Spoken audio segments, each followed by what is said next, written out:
Kentucky fans, I think of Kentucky. You kind of built a reputation as Kentucky. Like you're very representative in the state, especially Eastern. So now that it's coming to an end, it seems like it was a couple of weeks ago that you were playing at Paintsville and giving wrestling speeches in the game. And now it's coming to an end. How do you want folks to think about you like 20 years from now? If I bring up the name Braxton Kelly first thing, stop this. Yeah. So I mean, what would you like all the Kentucky fans to kind of remember about you as the years go on? Well, I mean, here's one thing. I never claimed myself to be a good player, a great player. I mean, like I've never talked about myself if I've done anything good. I've always been critical of myself, and how I can always get better.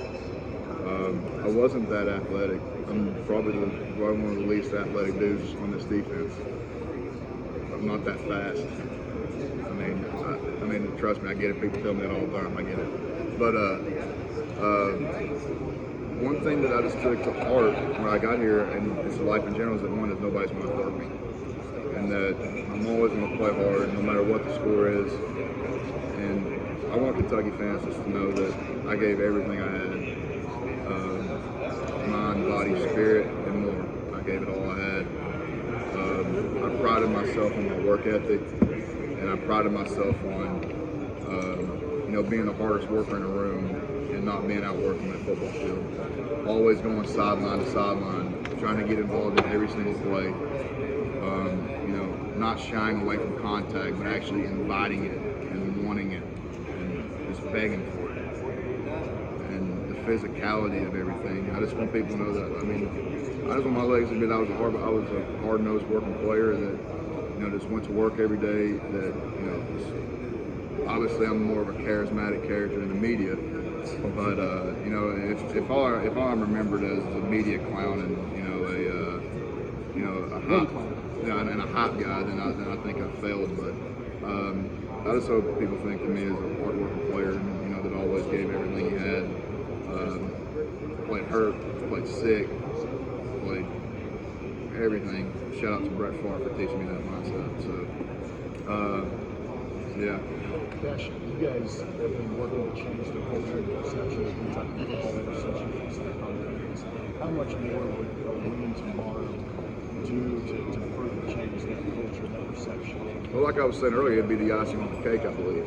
With everything that Coach Stoops and what we've done these past 4 years of the program, taking steps forward every year. Obviously, with a 9-win regular season last year, then falling down to a 7-5 record this year, you can sit there and say, well, obviously you took a step down or a step back.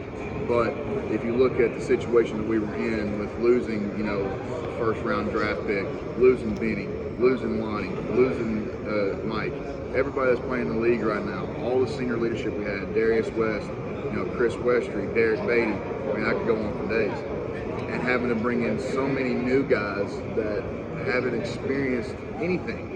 Like they think, like, and I was sitting there the whole time in the summertime, like when we'd have a bad practice on the 7-on-7, I'd be looking at Coach White, be like, they think they know.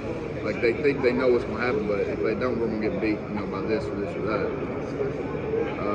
We had a lot of young guys, man. Our whole secondary is basically new, besides JG. When we lost Devontae in the summer, obviously that was a big hurt for us in our secondary and our defense. But with Terry going down and everything like that, with this 7-5 record, like I was saying, in years past, before Coach Stoops got here, or maybe his first couple of years here, if you put those teams in the same adversity as we are right now, those teams I don't think would be here just because of the culture change and the mindset change of that. Just because 1 or 2 bad things happen, we're not going to let this whole thing derail the season. So my teammates done a great job, of getting together, and Lynn's done a great job getting this offense together, and so has Drake and Landon and Logan and everybody. Our defensive line has played outstanding. Chris has played great. DeAndre's played great. And our secondary, they've came along. And you see them making more plays in each play every single game. So I couldn't be more proud of those guys. And a win for this program would show that, not only with adversity that happened, just sort of like I said, that whenever people think of Kentucky football, they think of winning and winning bowl games and going to the postseason every year. expect going forward? Like after the game, what do you want to? Like how badly do you want to play? We'll have to find. I have a YouTube channel, and I got a lot of things on my mind that I'm gonna make a video about, and after this game, so we'll have to find out on that. Oh hell yeah, I love that NASCAR. I felt like Dale, baby. I felt him with me. Have you seen Ford versus Ferrari?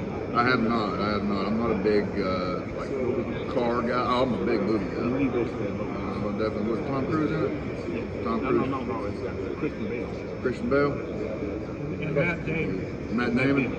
Cash, you guys have won the turnover battle the last 5 games in a row. Virginia Tech's been a little bit turnover prone this season. So how much do you think that plays into the outcome tomorrow in the tournament? I mean, obviously, anytime you can get turnovers in a game, it's obviously going to change the outcome of it, depending on, what the offense does with it once you get the ball back to them and where the ball is on the field.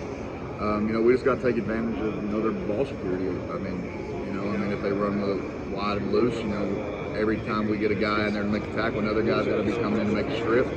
Or, every time we see the ball hanging out loose, just come in and punch it. I mean, if you look back at the NFL game, we had 3 turnovers the other day. 3 first half turnovers.